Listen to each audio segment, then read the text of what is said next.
Assalamualaikum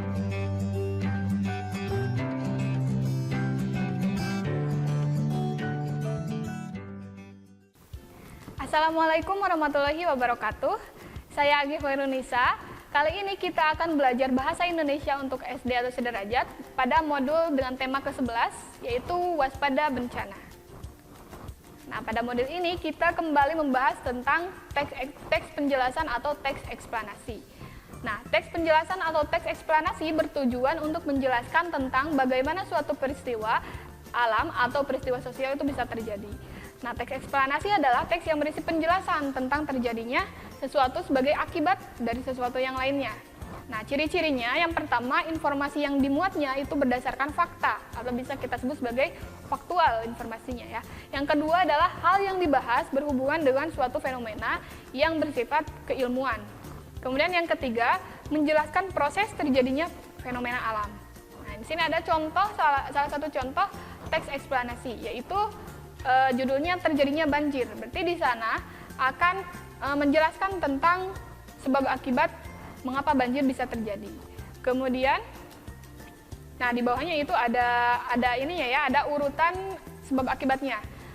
Sampah dibuang ke sungai, kemudian sungai menjadi dangkal dan saat hujan terjadilah banjir.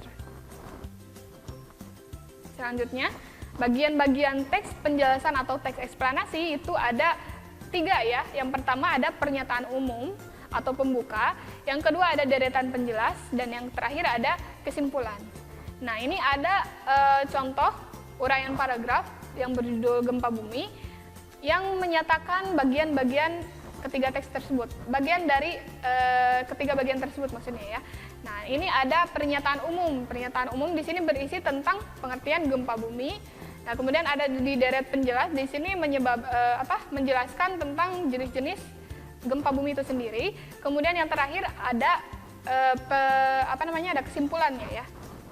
Selanjutnya, nah ada juga istilah-istilah ya di dalam teks eksplanasi, karena tadi disebutkan teks eksplanasi biasanya memuat kejadian-kejadian yang bersifat ilmiah atau melibatkan satu bidang ilmu tertentu.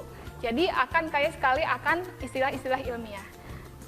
Nah, istilah sendiri adalah kata atau gabungan kata yang mengungkapkan makna konsep, proses, keadaan, atau sifat yang khas di bidang-bidang tertentu. Nah, contoh tadi pada teks gempa bumi kita temukan beberapa istilah yang ilmiah ya. Contohnya ada gempa tektonik, kemudian gempa vulkanik, ada lempeng tektonik, dan ada juga magma. Itu ada artinya masing-masing.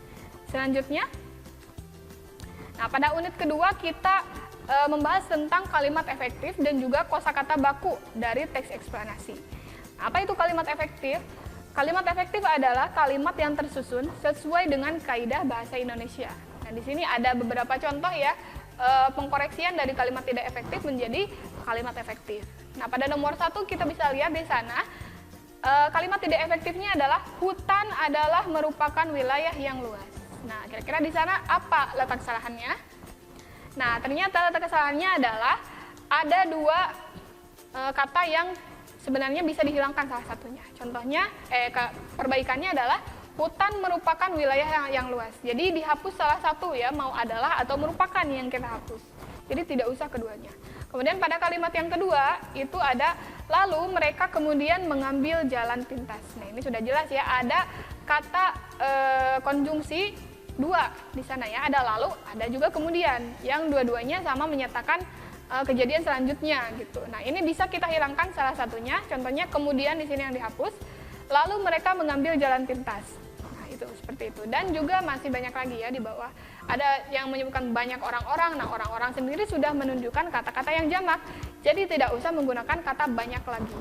Selanjutnya sangat banyak. Nah, ini tidak efektif juga ya, sangat banyak sekali. Sudah ada sangat dan juga sekali menunjukkan sesuatu yang luar biasa. Berarti harus dihapus salah satunya. Misalnya menjadi sangat banyak atau banyak sekali. Yang terakhir, manusia harus saling bantu-membantu. Nah, ini kata bantu-membantu itu sendiri sudah menunjukkan kegiatan yang saling. Jadi tidak usah ditambahkan saling lagi ya. Jadi cukup saling bantu atau saling membantu atau dihilangkan salingnya menjadi bantu-membantu. Nah, tadi selain ada kalimat efektif, kita juga mengenal yang namanya kosakata baku dan juga kosakata tidak baku. Nah, kata yang tidak baku contohnya yang sering kita temukan adalah atmosfer. Nah, ternyata kata baku dari atmosfer adalah atmosfer. Kemudian sistem, seharusnya adalah sistem. Apotik harusnya adalah apotek. Paham menggunakan F, itu harusnya adalah paham menggunakan P. Kemudian resiko harusnya adalah risiko. Kemudian praktek seharusnya adalah praktik. Biosfer atau lapisan bumi harusnya adalah biosfer. Kemudian varietas harusnya adalah varietas. Kemudian analisa harusnya adalah analisis. Kemudian nafas harusnya menggunakan P, yaitu napas ya. Dan yang selanjutnya efektif dengan F di tengah dan P di akhir, itu harusnya F dua-duanya ya, yaitu efektif. Kemudian ngerusak, ini salah satu padanan kata yang ngerusak harusnya adalah merusak, menggunakan imbuhan me. Nah, itu saja untuk bahasan dari teks eksplanasi di modul kali ini. Terima kasih. Wassalamualaikum warahmatullahi wabarakatuh. Kunjungi sosial media lainnya seperti website kami di pkbmalkata.com, Facebook PKB Malkata Mananjaya, Instagram PKB Malkata _official. Dan terima kasih telah klik video ini. Jangan lupa like, comment, share, and subscribe untuk menunjukkan dukungan kamu terhadap channel ini. Enjoy the video PKB Malkata.